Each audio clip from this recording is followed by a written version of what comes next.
A'udzubillahi minasyaitonirrajim. Bismillahirrahmanirrahim. Assalamualaikum warahmatullahi wabarakatuh. Innal hamdalillah nahmaduhu wa nasta'inuhu wa nastaghfiruh wa na'udzubillahi min syururi anfusina wa min sayyiati a'malina may yahdihillahu fala mudhillalah wa may yudhlilhu fala hadiyalah. Asyhadu an la ilaha illallah wahdahu la syarikalah wa asyhadu anna Muhammadan abduhu wa rasuluhu la nabiyya ba'dah. Allahumma shalli wa sallim ala hadzal nabiyil karim wa ala alihi wa ashabihi wa man tabi'ahum bi ihsanin ila yaumiddin. Wa qala Allah ta'ala fi kitabil karim ya ayyuhallazina amanu taqullaha haqqa tuqatih wa la tamutunna illa wa antum muslimun. Ya Ghafur Rabbana innana amanna faghfir lana dzunubana wa qina adzabannar. Allahumma ighfir lil muslimin wal muslimat fi Filistin wa fi kulli makan. Allahumma ansur ikhwanana al muslimin wal mujahidin fi Filistin wa fi kulli makan. Allahumma rzuqna imaman adilan ya aziz ya jabbar ya rabbal alamin. Amma ba'd. Alhamdulillah, segala puji dan syukur adalah milik Allah, Tuhan semesta alam yang telah menciptakan kita ya, dan merahmati kita pada hari ini dengan dipertemukannya kita kembali di channel iDream TV dalam program Hikmah, himpunan kisah dan motivasi hidup, ya, di mana kita insya Allah akan sama-sama menggali hal-hal yang sifatnya menambah kekuatan ya, dan perbaikan ya, iman dan ketakwaan kita kepada Allah Subhanahu wa taala. Ya. Mungkin hal-hal yang terjadi di masa kita sekarang atau hal-hal yang terjadi pada orang-orang terdahulu sebelum kita, kisah-kisah para nabi, kita ambil hikmah ya, untuk kemudian kita perbaiki kualitas iman dan takwa kita kepada Allah. Tidak lupa kita baca salawat dan salam. Allahumma shalli ala sayyidina Muhammad wa ala ali sayyidina Muhammad. Assalamualaikum ayuhan nabi warahmatullahi wabarakatuh. Semoga Allah terima dan dilimpah curahkan kepada para nabi, para rasul, wabil khusus Rasulullah Muhammad sallallahu alaihi wasallam. Semoga kita termasuk dalam kelompok orang yang akan berbahagia nanti ketika berjumpa dengan Allah, dijauhkan dari siksa api neraka, dimasukkan ke dalam surga dan dipertemukan dengan Rasulullah sallallahu alaihi wasallam insyaallah. Amin ya rabbal alamin. Kerinduan kepada dua inilah yang harus kita besarkan. Kerinduan kepada Allah dan kerinduan kepada Nabi Muhammad sallallahu alaihi wasallam. Karena dua rindu inilah yang akan menyelamatkan kita dari siksa yang sangat pedih, dari azab yang sangat besar, itu siksa neraka Allah Subhanahu wa taala. Dan dua kerinduan inilah yang akan mengangkat derajat kita kepada level paling tinggi ya, dalam level keimanan kita kepada Allah Subhanahu wa taala. Ketika kita memiliki kerinduan yang besar kepada Allah, kerinduan yang besar kepada Rasulullah, almar'u ma'aman ahabbah. Ini seseorang itu akan dikumpulkan bersama siapa yang dia cintai ya. Kata Rasulullah SAW, kalau kita cinta dan rindu besar kepada Allah, maka kita akan bertemu dengan Allah Subhanahu wa ta'ala. Cinta dan rindu besar kita kepada Rasulullah ya, maka kita akan dipertemukan dengan Rasulullah SAW di akhirat nanti. Karena nanti di akhirat ada orang yang Allah cuekin, nggak Allah ajak bicara ya, nggak ada, dicuekin, dibiarin. Bahkan ketika dimasukkan ke dalam neraka Allah nggak akan melihat lagi, udah dibiarin aja udah. Nah, sedih kita ya kalau sampai termasuk dalam kelompok itu. Maka kita berdoa, berjuang ya, jangan sampai kita masuk ke dalam kelompok ya, orang yang dicuekin, diacuhi oleh Allah Subhanahu wa taala. Kita akan menjadi pribadi yang diperhatikan oleh Allah Subhanahu wa taala. Maka di dunia ini kita perhatikan Allah agar kemudian nanti kita diperhatikan oleh Allah Subhanahu wa taala. Kita perhatikan Rasulullah sallallahu alaihi wasallam dengan segala perintahnya ya, sunnah-sunnahnya kita perhatikan agar kita nanti diperhatikan oleh Rasulullah sallallahu alaihi wasallam di yaumul mahsyar. Oh, ini dia umatku ya. Dia perlu syafaat, dikasih syafaat. Ini yang kita harus perjuangkan. Untuk itu kemudian sahabat iDream yang dirahmati Allah, ya, dalam kesempatan kali ini ya, saya ingin mengangkat satu tema, bagaimana kita harus menjaga kemurnian hati nurani dan juga kejernihan akal sehat ya, di dalam menjaga iman kita kepada Allah Subhanahu wa taala. Menjaga kerinduan kita, kecintaan kita kepada Allah dan Rasulnya. Karena pada dasarnya sahabat iDream yang dirahmati Allah akan ada banyak hal-hal, orang-orang, segala sesuatu yang sifatnya menghalang-halangi kita manusia dari jalan Allah Subhanahu wa taala, dari jalan menuju kepada Allah Subhanahu wa taala, dari jalan yang menuju kita mempertemukan kita kepada Allah dan Rasulnya nanti di yaumul mahsyar. Dan untuk itu kita tidak bisa berleha-leha, bersantai-santai. Sebaliknya kita harus bersungguh-sungguh sebagaimana ditujukan oleh Rasulullah. Rasulullah yang sudah sedemikian pasti, nyata gitu kan, kebahagiaan dan keselamatannya di akhirat, ketika di dunia saja kesungguhannya menghadap Allah luar biasa.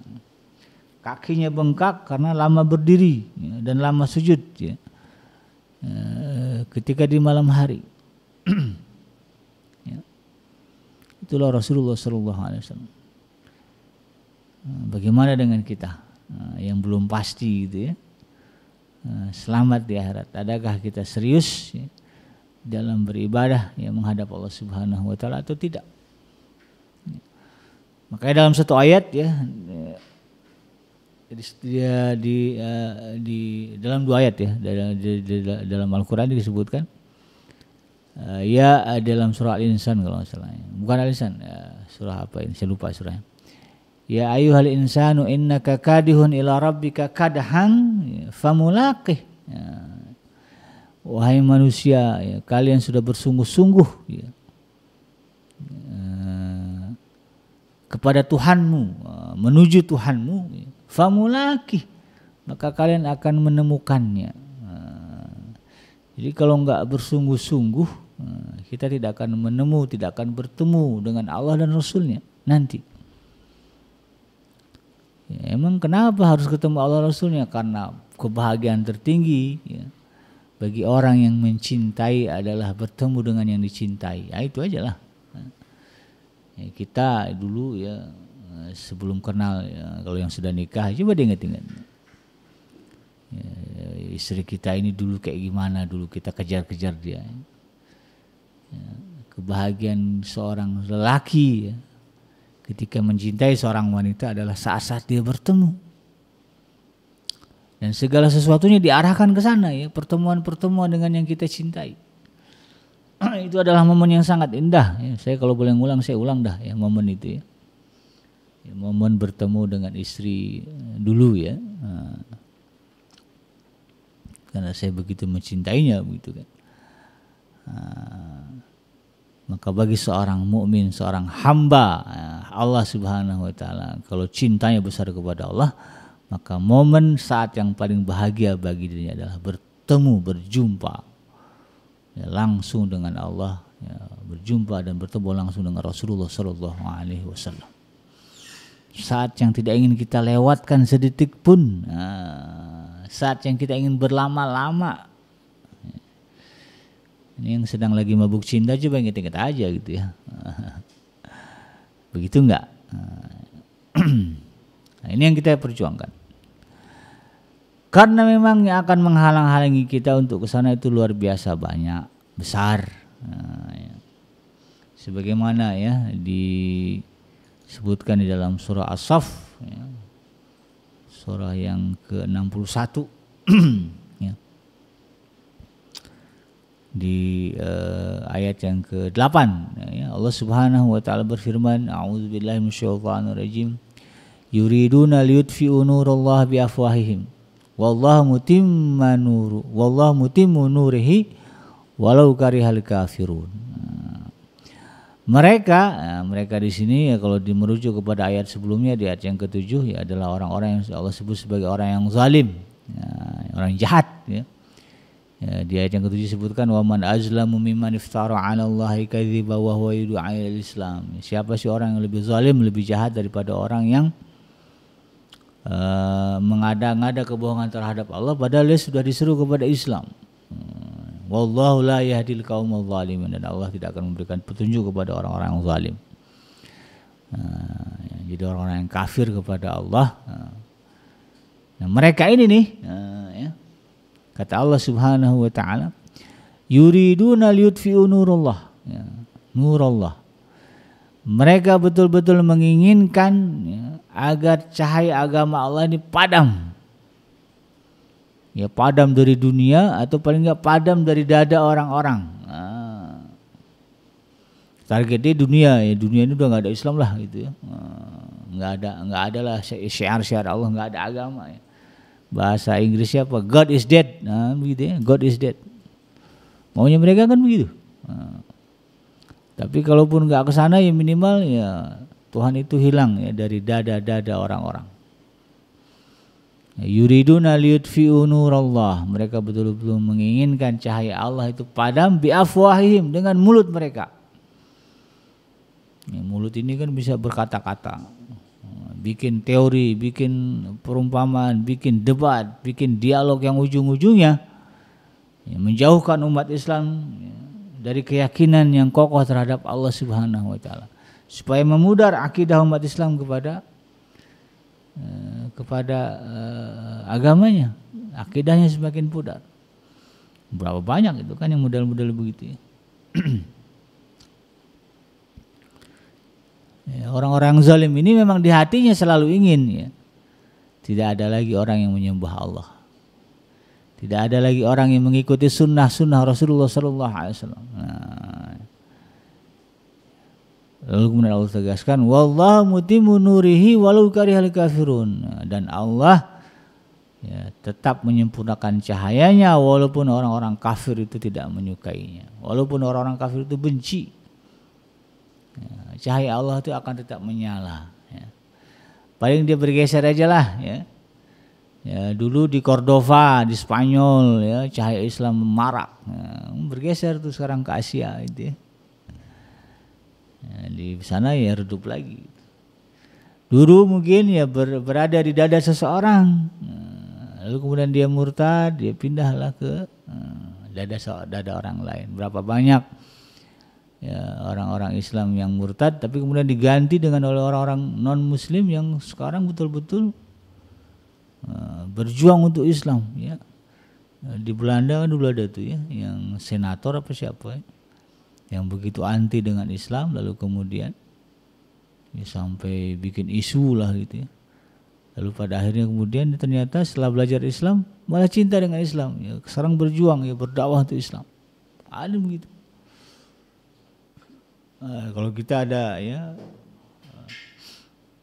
sosok almarhum ya, Allah yarham, Koh Stephen ya, yang sudah meninggal, da'i. Kalau dari cerita beliau sendiri luar biasa itu, bagaimana dulu sebelum beliau menjadi seorang muslim ya, begitu membenci Islam, lalu kemudian dia berusaha ya memurtadkan ya banyak orang gitu, bahkan pembantunya ya, asisten rumah tangganya itu disediain babi gitu. Tapi ternyata cahaya Allah itu pindah ke dada dia, dan kemudian beliau menjadi orang yang paling terdepan ya, memperjuangkan penyebaran agama Islam ya, di pelosok-pelosok. Koh Stephen ya. Semoga Allah merahmati yang mengampuni segala dosa-dosa. Dan semoga kita dipertemukan dengan beliau nanti di surganya Allah. Amin ya. Ini luar biasa itu ya. Maka oleh karena itu kemudian kita tidak bisa bersantai-santai, berleha-leha ya, untuk berjuang menegakkan agama Allah dalam diri kita. Ya, di dalam ayat keberapa nih? Ayat yang ke-38 ya, surah Al-A'raf, surah yang ke-7 ya. Ini Allah memberikan bocoran kepada kita situasi di neraka. Ini harusnya jadi rahmat bagi kita nih, bukan harus jadi rahmat. Harusnya di pemikiran kita ini rahmat dari Allah yang harus kemudian menjadi pemikiran kita ya. Surah Al-A'raf surah yang ke-7 ayat yang ke-38 Allah Subhanahu wa taala berfirman, qala dkhulu fi umamin qad khalat min qablikum minal jinni wal ins finnar kullama dakhalat ummatul la'anat ukhtaha. Hatta idza dzaraku fiha jami'a qalat ukhrahum liulahum rabbana haula'i adalluna fa'atihim 'adzaban di'fa minan nar qala likullin di'fu walakin la ta'lamun. Ini situasi di neraka nih ya, mencekam ini ya, ketika Allah Subhanahu wa taala berfirman masuklah ya, ini orang-orang ahli neraka ya, fi umamin ya, qad khalat min qablikum ya, minal jinni wal insa. Allah berfirman, masuklah kamu ke dalam neraka bersama umat-umat yang telah lalu sebelum kamu dari golongan jin dan manusia. Ya, kullama dakhalat ummatul la'anat ukhtaha. Ya, setiap masuk satu umat, maka umat itu melaknat yang lain-lainnya, melaknat saudaranya. Sesama dia gitu, dilaknat. Gitu ya. Hatta idza daraqu fiha jami'a, ya sampailah ketika semua sudah masuk tuh ya ke dalam nerakanya Allah. Ya qalat ukhrahum liulahum, ya maka berkatalah ya mereka yang belakangan masuk kepada yang masuk lebih dulu. Ya. Rabbana, wahai Tuhan kami, haula'i adalluna, ini orang-orang ini nih dulu yang menyesatkan kami. Fa'atihim azabang di'fa, ya berikanlah mereka azab yang berlipat ganda. Saking marahnya mereka kepada orang yang menyesatkan mereka dulu di dunia, ya, dan ternyata sama-sama di neraka, minta nih orang diazab, disiksa berlipat ganda. Apa kata Allah? Qala likullin di'afu walakin la ta'lamun. Kalian semua dilipat gandakan siksanya, kamu aja yang enggak tahu dulu ya. Dia pikir di neraka sebentar sedikit ya, ternyata dalam Al-Quran tegaskan ya, azab neraka itu ya berlipat-lipat ganda ya dari yang pernah dibayangkan oleh kita. Nauzubillah, ya, jangan sampai kita masuk ke dalam neraka. Jadi ada orang-orang yang memang pekerjaannya ya, menyesatkan kita sehingga kemudian ya, kemurnian hati nurani dan kejernihan akal kita menjadi hilang. Makanya penting ya di sini penegasannya adalah bagaimana kita bisa menjaga kemurnian hati nurani kita dan kejernihan akal kita. Karena di dalam hati kita, nurani kita ini ya, sebagaimana Allah sebut ya, qad aflaha fa'alhama wa nafsi wa masawwaha fa'alhamaha fujuraha wa taqwaha. Qad aflaha man zakkaha wa qad khaba man dassaha.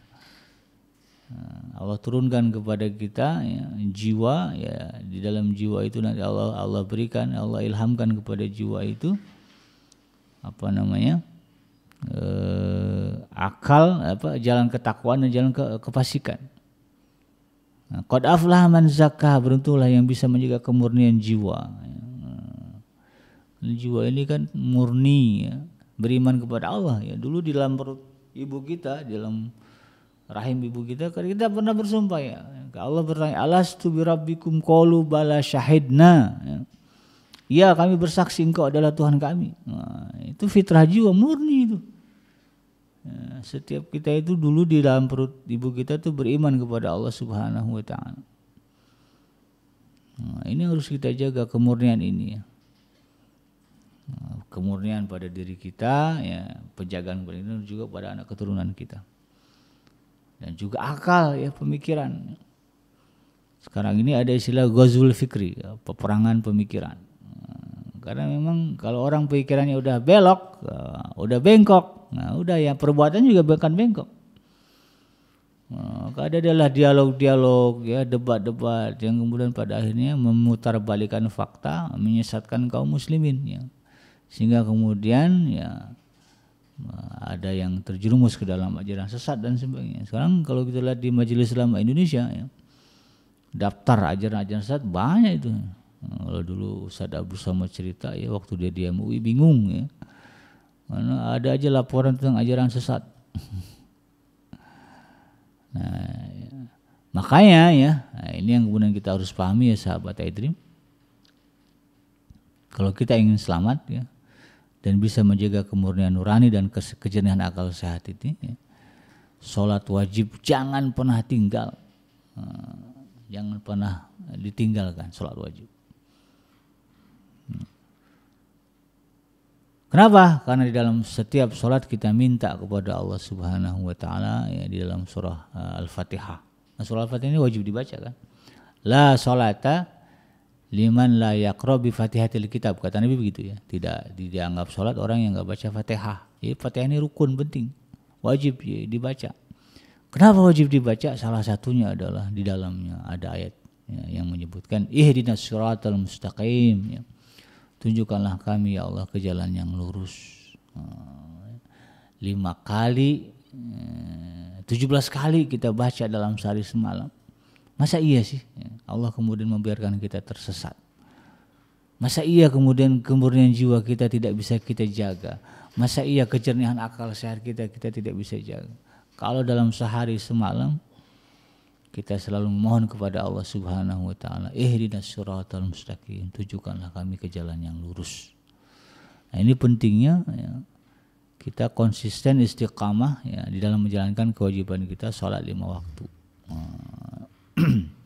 Makanya Nabi menyebutkan as-salatu imaduddin. Salat itu tiangnya agama. Ya, itu tadi ya, kalau sholatnya berantakan agamanya. Ya, gimana nggak berantakan? Nggak pernah minta kepada Allah supaya ditunjuki jalan yang lurus, nggak pernah. Kapan kita baca Fatihah coba kalau bukan di sholat? Ya. Nah, sengaja gitu baca Fatihah. Kalau yang sholatnya malas, jangankan di luar sholat, di dalam sholat jadi nggak mau begitu kan? Oh lagi majelis berapa kali sih kita berada di majelis pertemuan perkumpulan yang kemudian kita diajak membaca surah Al-Fatihah? Nggak ada, dikit lah ya. Nah, ini pentingnya. Sekolah ya kan SD dulu ya. Sekarang apa kita sekolah lagi kan nggak, yang udah kayak saya gini nggak sekolah lagi gitu. Nggak ada lagi momen kemudian membaca surah Al-Fatihah bareng-bareng. Dulu ya saya ingat banget ya, pagi-pagi ya baca Fatihah itu ya. Kemudian nanti dipulang baca surah Al-Asri ya, Al-Asr ya. Itu ya, 2 surat itu yang jadi andalan kita ya waktu di SD. Tapi kan berlalu itu semua ya, nggak ada lagi momen. Maka momen yang akan tetap ada sampai kita mati adalah momen melaksanakan sholat wajib 5 waktu 17 rakaat sehari semalam. Kita minta kepada Allah setiap sholat, ihdinas siratal mustaqim, tunjukkanlah kami ya Allah ke jalan yang lurus. Maka insya Allah ya, kemurnian nurani jiwa kita ini akan terjaga, kejernihan akal sehat kita juga akan terjaga. Karena sedemikian besar ya tekad orang-orang yang sebagaimana Allah sebutkan di dalam surah As-Saff ya, keinginannya untuk menyesatkan manusia ya, memadamkan cahaya Allah ya, kalaulah kita tidak betul-betul menyadari ini lalu kemudian kita lalai dari meminta kepada Allah agar dijaga, lalai dari kemudian belajar ya, lalai dari memperbaiki pergaulan ya, bergaul serampangan, maka kemudian kita akan bertemu dengan orang-orang yang akan membelokkan kejernihan akal kita, mengkeruhkan kejernihan akal kita, kemudian ya apalagi ya mencampurkan ya, kotoran-kotoran ya ke dalam jiwa kita ya. Nah, inilah yang harus kita waspadai bersama, dan ini menjadi sunnah ya yang dicontohkan oleh Rasulullah SAW. Ya, Rasulullah itu lihat ya, pergaulannya yang menjaga kemurnian dan kejernihan akal. Ya, beliau dengan para sahabat yang utama ya, ada 4 yang paling terkenal ya, yang menjadi orang terdekat Rasulullah, kemana-mana bareng ya. Ya, sahabat-sahabat Nabi juga sama ya, mereka selalu berada di dalam barisan orang-orang yang menjaga kemurnian dan menjaga kejernihan akal. Sehingga di zaman mereka ya nggak ada itu ya ajaran sesat. 1 abad setelah itu ya barulah kemudian muncul ya pemikiran-pemikiran yang pada awalnya sama itu ya, dimulai dari apa? Dimulai dari enggan sholat sebetulnya. Orang kalau udah malas sholat, pikirannya udah ngaco dah ya. Udah mulai kesana kemari ya, ujung-ujungnya apa? Jadi orang sesat. Nah, ini yang kita harus jaga ya. Inilah tugas kita untuk menjadi seorang, bagaimana ya kita bisa membentuk ya karakter muslim yang tangguh ya dalam diri kita, dalam diri keluarga kita, anak-anak kita ya, agar kemudian kita bisa menghadap Allah dalam keadaan bangga ya sebagai juara ya, faiz. Ulaika humul faizun ya, mereka adalah orang-orang yang juara ya. Juara itu kan membanggakan ya. Demikian sahabat Dream yang mudah-mudahan bermanfaat, yang benar datangnya dari Allah Subhanahu wa taala, dan yang salah semata-mata lahir dari kealfaan dan keilapan saya pribadi. Saya bikin pamit undur. Subhanaka Allahumma rabbana wa bihamdika asyhadu an la ilaha illa anta astaghfiruka wa atubu ilaik. Alhamdulillahirabbil alamin. Wassalamualaikum warahmatullahi wabarakatuh.